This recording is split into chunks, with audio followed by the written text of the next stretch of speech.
This isn't to go into a long story about Trump's inclinations to be a fascist and therefore put him in the Hitler camp.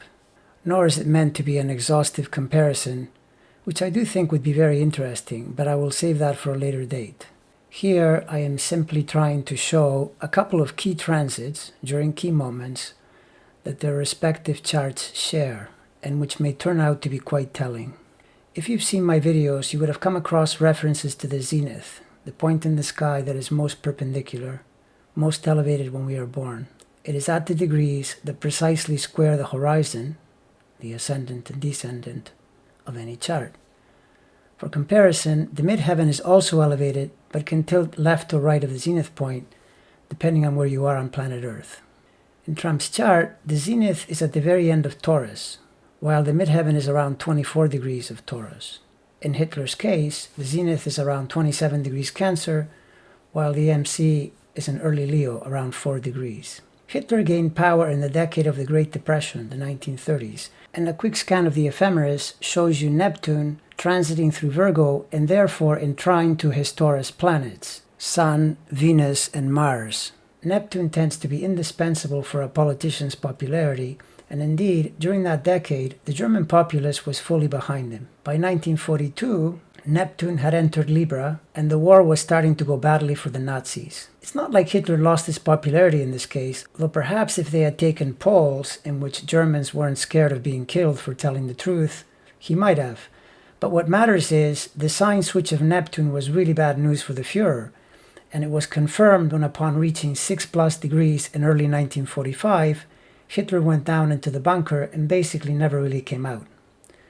That is Neptune in exact square to his moon, which is the ruler of his zenith, his career, his public image, his honor, and his rank. It is documented he committed suicide April 30th, 1945. By then, Neptune has retrograded to 4+ degrees Libra, but as I've said a few times on this channel, look back to see where it's stationed, and if the degrees are higher, that's still where the action is. That would be January at 6.5 degrees. So, effectively, at the time of his death, Neptune was squaring the moon, ruler of his zenith. Now look a little more, and you see a couple of fast movers, Mercury and Venus, transiting at 17-18 Aries, opposite his natal Uranus. But then you look a little more, and you see the big one. Saturn precisely opposite his natal moon in late April 1945. Saturn squares his ascendant ruler Venus at birth, Mars too of course, but it does so to the 8th house, the death house, making it a very dangerous planet, if you give it triggers like this, having an entire Allied army about to overwhelm Berlin. The moon itself is ruled by Saturn, so Venus, Mars, Sun, Saturn, and Moon are all linked by rulership. On a side note, notice that the Jupiter trine to Venus and Mars in late April didn't help save him. About the only thing I can think of that might be considered positive would be that he was able to take his own life instead of being captured and faced who knows what from the Allied powers. Now take a look at Trump's chart. You've heard me say multiple times that Trump's entry into the presidency was astro-facilitated by the Neptune trine to Mercury he was riding back in 2016. But as we move toward 2020, it is now in square to his moon and not that far away from his sun. This correlates with the precipitous drop in his popularity, and from my perspective, a near certain indicator his political successes are over. There is no way out. Neptune is a slow mover and will be hanging around these compromised Sun and Moon square degrees for years. Now look a little more, and what do you see?